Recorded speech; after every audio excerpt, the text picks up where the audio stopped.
दोस्तों नमस्कार, मैं संदीप आपका स्वागत करता हूं आपके अपने चैनल दीप ऑनलाइन सर्विसेज में। दोस्तों कई दिनों से एक अकाउंट ओपनिंग में सभी लोगों को ये प्रॉब्लम आ रही है, प्री चेक सर्विस फेल। जैसे ही आप कोई अकाउंट ओपन करते हैं तो प्री चेक सर्विस फेल की समस्या एक नॉर्मल समस्या जैसी हो गई है कि अधिकतर अकाउंट आपके प्री चेक में ही फेल हो जाते हैं। ये समस्या रूरल और अर्बन सीएसपीस में आ रही है, दोनों में ही लगभग आ रही है, पर रूरल सीएसपीस में ये समस्या कम आ रही है, अर्बन में काफी ज्यादा आ रही है।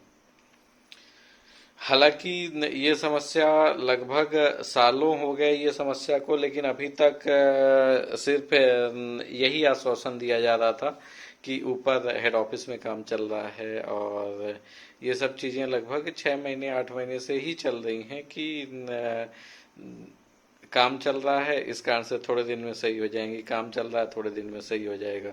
लेकिन अभी तक उसका कोई प्रॉपर सोल्यूशन मिला नहीं है।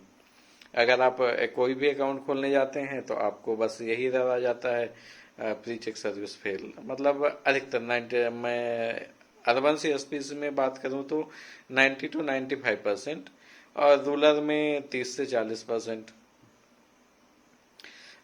तो क्या है ये समस्या? देखिए, इसका अभी तक तो कोई निदान नहीं है।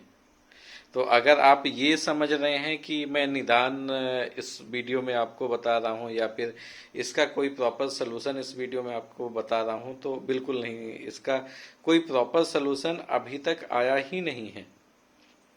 हालांकि कई सारे बैंकों ने इसका सलूशन किया है, और कई सारे बैंकों में, जैसे अगर आप फॉर एग्जांपल अदर बैंक में देखें, जैसा कि एज कम्पेयर एसबीआई में यही कहा जाता है कि अभी काम चल रहा है, और अदर बैंक में अगर ये समस्या होती तो सेंट्रलाइज सभी बैंकों में आती। लेकिन ऐसा नहीं है, गवर्नमेंट का ऐसा कोई रूल नहीं है कि एक जनधन या खाता, नो फ्रिल खाता, या कई सारे लोग बीएसबीडीए खाता भी बोलते हैं, कि एक ही खाता होना चाहिए। मतलब अगर कोई चाहे तो सर जीरो बैलेंस खाता या नो फ्रिल खाता अलग अलग बैंकों में भी खोल सकता है, चाहे कोई चाहे बैंक ऑफ बड़ौदा में खोले या यूनियन बैंक में खोले या स्टेट बैंक में खोले, ये कस्टमर की मर्जी होती है। लेकिन टालने के लिए बैंक ऑफिसर आपको यही बोलते हैं कि केवल एक ही खाता खुलेगा उनका, जो कि बिल्कुल नहीं, ऐसा बिल्कुल नहीं है। आप खुद भी देख रहे होंगे, जो कस्टमर आपके पास से लौट रहे होंगे वो कहीं ना कहीं दूसरी जगह से खाता खुलवा लेते हैं, दूसरे बैंक से खाता खुलवा लेते हैं, भले वो ट्रांजैक्शन करने आपके पास आए। या बहुत सारे लोग अब खाता जहां से खुलवाते हैं तो फिर ट्रांजैक्शन करने भी वहीं जाते हैं, क्योंकि सीएसपी की अब कमी नहीं है। एक टाइम था कि ऐसा था कि एक मोहल्ले में या फिर एक आज ये मान के चल, कभी तो ऐसा एक सिटी में एक सीएसपी हुआ करता था। आज की डेट में हर गली में एक सीएसपी है, और बाकी प्राइवेट एईपीएस वालों का तो कहना ही क्या, मतलब आपको हर गली में 5-10 एईपीएस संचालक मिल जाएंगे। तो चलिए हम मुद्दे की बात करते हैं कि प्री चेक सर्विस फेल होता क्यों है। अब ये समझते हैं पहले। प्री चेक सर्विस फेल जब से समस्या आई है, जब से सी केवाईसी की समस्या आई है। सी केवाईसी क्या होता है? एक सेंट्रलाइज केवाईसी होती है, जो कि केवल स्टेट बैंक के लिए नहीं होती। ये एक सेंट्रलाइज केवाईसी सर्वर होता है जो कि सभी के लिए काम करता है। मतलब वो वहां से केवाईसी कोई भी बैंक उठा सकता है, कोई जरूरी नहीं है कि वो केवल स्टेट बैंक ही यूज करे। अगर वो केवाईसी हो गई है, सेंट्रलाइज केवाईसी हो गई है, तो वहां से बैंक ऑफ बड़ौदा भी उठा सकता है, या अगर आप धनी से लोन ले रहे हैं, या कोई भी अथेंटिकेशन, चाहे एयरटेल पेमेंट बैंक हो या इनका, हालांकि एजेंसीज का मुझे नाम नहीं लेना चाहिए, पर मैं आपको एग्जांपल के लिए सभी चीजों को बता रहा हूं।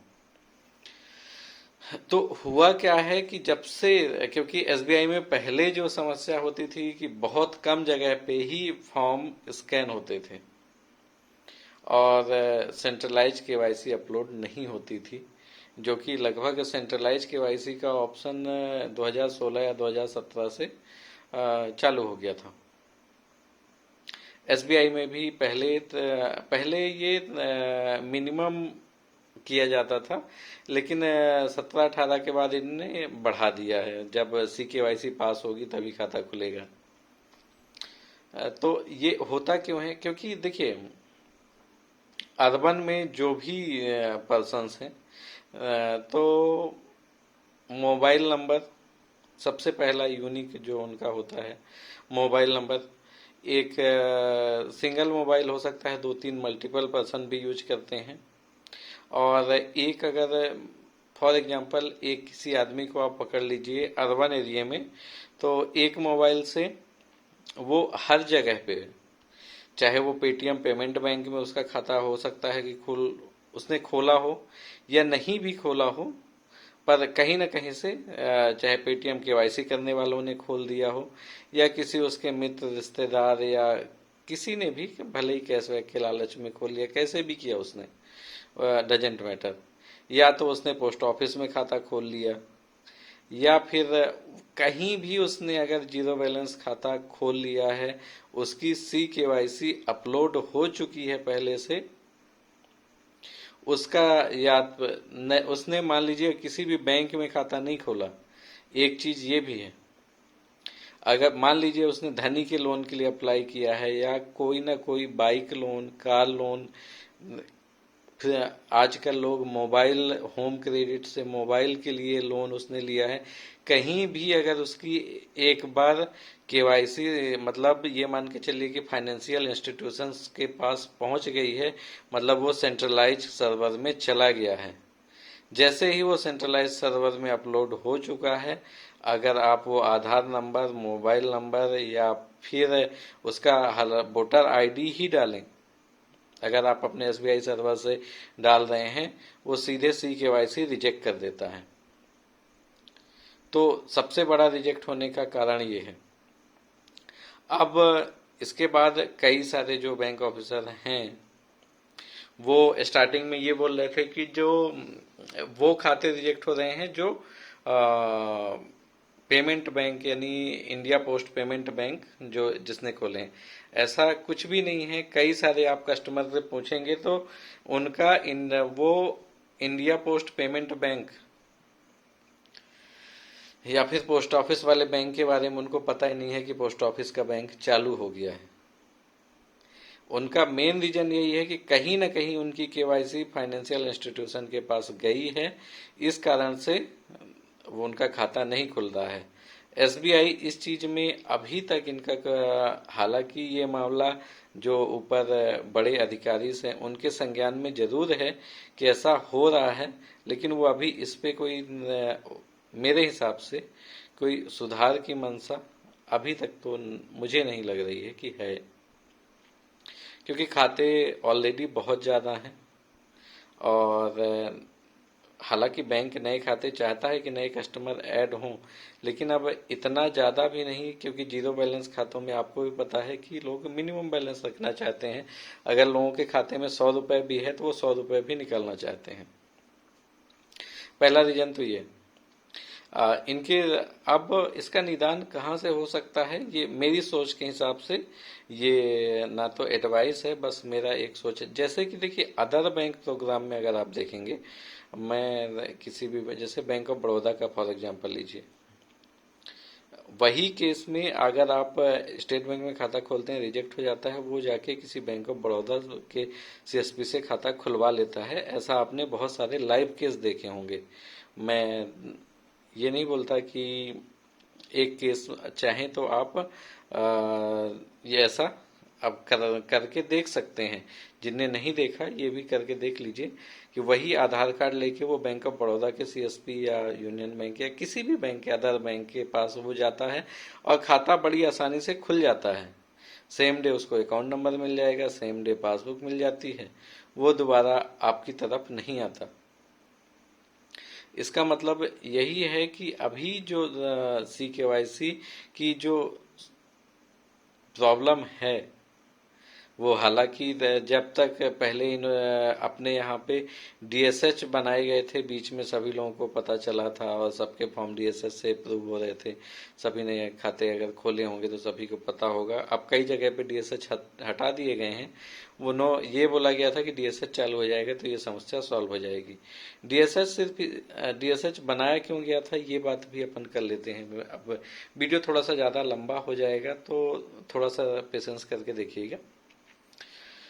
डीएसएच इसलिए बनाए गए थे कि सर 2016 के बाद, यानी 2016 के बाद क्यों कहें, 2014 जब से मोदी जी प्रधानमंत्री बने थे, खाता खोलने की गति काफी तेज हो गई थी। अधिकतर लोग जिनके पास एक बैंक में खाता था वो दूसरा खाता चाहते थे, तीसरा चौथा, मतलब कई सारे लोगों ने तो हर बैंक में खाते खोल रखे हैं जहां पॉसिबल है कि जीरो बैलेंस खाता खुल जाएगा। इससे खैर अपन को समस्या नहीं, अपने को समस्या यहाँ थी कि जैसे खाता खुलना ज्यादा हो गए हैं तो ब्रांचेस फॉर्म स्कैन नहीं कर पा रही थी। ये आप भी जानते हैं कि आप जो फॉर्म दे रहे थे तो मुश्किल से, अगर स्टाफ है तो कभी स्कैन हो जाता था, नहीं तो वो बंडल बन के या तो आपके जो भी हेड ऑफिस है वहां भेज दिया जाता था या ब्रांच में ही पड़ा हुआ था। जब से CKYC अपलोड होने लगी इन लोगों की, लेकिन क्योंकि ब्रांच में पेंडेंसी दिखाता है CKYC की, अब CKYC अपलोड नहीं हो रही है तो फिर ये ऊपर रिपोर्ट जाती है। तो ये इसके निदान के लिए ये सोचा गया कि भैया ये जो CKYC पेंडिंग दिखा रहा है ये अधिकतर जीरो बैलेंस वालों के खाता है, यानी शून्य शेष वाले जो आप खोलते हैं, इनके लिए एक अलग से संस्था बना दी जाए या फिर एक अलग से ऑफिस बना दिया जाए जहां पे केवल यही काम होगा कि खाते अप्रूव होंगे और खातों के फॉर्म अपलोड किए जाएंगे प्रॉपर विद सिग्नेचर, जो कि ये समस्या के कारण बहुत दिन चल नहीं पाया। तो अब डीएसएच मैक्सिमम जगह पे बंद कर दिए गए हैं और आरबीओ से काम फिर से चालू हो गया है। अकाउंट ओपनिंग के लिए अब आपको आरबीओ ही फॉर्म भेजना पड़ेगा जिनके यहाँ पे अकाउंट ओपनिंग हो रही है। अर्बन एरियाज पे अकाउंट ओपनिंग ना के बराबर है। 90 to 95% account pre check service पे रिजेक्ट हो जा रहे हैं। उनका सिर्फ एक ही रीजन है कि वो कहीं ना कहीं फाइनेंशियल इंस्टीट्यूशन में उनका मोबाइल नंबर, उनका आधार कार्ड, उनका पहले से ही CKYC बना हुआ है। जैसे ही सिस्टम चेक करता है कि ऑलरेडी CKYC इनका रजिस्टर है, वो ये नहीं चेक करता कि सर किस चीज के लिए रजिस्टर है, ये चेक नहीं होता उस पे सिर्फ ये देखता है कि ऑलरेडी CKYC। कई सारे लोगों का देखिए CKYC आपने ऐसा देखा होगा कि वहां पे सक्सेस हो गया, जब प्रोसेसिंग होती है उस टाइम पे रिजेक्ट हो जाता। क्या है कि पहले से आदत हो गई है सभी CSPs को कि लाओ, अगर आपका आधार कार्ड से खाता नहीं खुल रहा है तो वोटर आईडी से खोल देते हैं, वोटर आईडी से नहीं खुल रहा है तो ड्राइविंग लाइसेंस से खोल देते हैं। तो सर इसीलिए, क्योंकि सभी चीजें आपस में लिंक हो गई हैं, सभी चीजें CKYC से मैच हो जाती हैं, तो एट द टाइम अगर आप मान लीजिए आधार कार्ड से CKYC फेल हो गई तो आपने उसका वोटर आईडी से खोल दिया खाता, तो उस टाइम पे मान लीजिए कि उस टाइम CKYC रिजेक्ट नहीं हुई, पर वो प्रोसेसिंग के टाइम पे उसका 100% है कि CKYC के कारण रिजेक्ट कर देगा जब आप प्रोसेसिंग करेंगे, कुछ ना कुछ एरर देखे। तो अब खाता कैसे खोलें, एक सवाल ये भी आता। सबसे पहले बस उनसे यही पूछिए कि आपने अगर कहीं खाता खुलवा रखा है तो बता दीजिए, अगर अन्यथा, क्योंकि CSP को काफ़ी मेहनत करनी पड़ती है। 4 पेज का फॉर्म होता है भरना और वही 6 पेज का प्रिंट आउट निकालना, क्योंकि आप खाते का शुल्क ले नहीं सकते। 6 पेज के प्रिंट आउट की कॉस्ट नहीं मानिए तो कम से कम 10 से 15 रुपए तो आती है, वो CSP को अपने जेब से वहन करना पड़ता है। तो इसलिए ये समस्याएं आती तो हैं। तो इनका निदान तभी होगा जब अदर बैंक को, जैसे अदर बैंक कोई भी बैंक आप ले लीजिए, चाहे बैंक ऑफ बड़ौदा या यूनियन बैंक, उन पे ये अगर उनके बैंक देखिए, CKYC का सर्वर अलग नहीं हो सकता, लेकिन उसमें एक फिल्टर जरूर बैंक के द्वारा लगाया जा सकता है कि अगर हमारे बैंक में खाता है तो CKYC रिजेक्ट होगी, अगर बैंक में खाता नहीं है तो CKYC रिजेक्ट नहीं होनी चाहिए। अगर ये फिल्टर SBI लगा देगा तो खाते खुलने फिर से चालू हो जाएंगे। ये फिल्टर अगर जब तक नहीं लगेगा तब तक आपको झेलना पड़ेगा, आपका यही CKYC का प्रॉब्लम होगी, तब तक खाता नहीं खुलेगा। उम्मीद करता हूँ दोस्तों बात समझ गई होगी। थोड़ा सा वीडियो बहुत ज़्यादा लंबा हो गया, तो आप जो चीज़ नहीं समझ में रिवाइंड करके देख लीजिएगा, और अगर कुछ ऐसा लगता है तो कमेंट के माध्यम से बताएं, और अगर कमेंट मैं ज़रूर पढ़ता हूँ और उस पर रिप्लाई भी कोशिश करता हूँ कि दे दूँ। अगर कुछ डाउट रह गया कमेंट के माध्यम से बताएं, उस पर नया वीडियो बना के अपडेट करेंगे। वीडियो आपको पसंद आया होगा। धन्यवाद।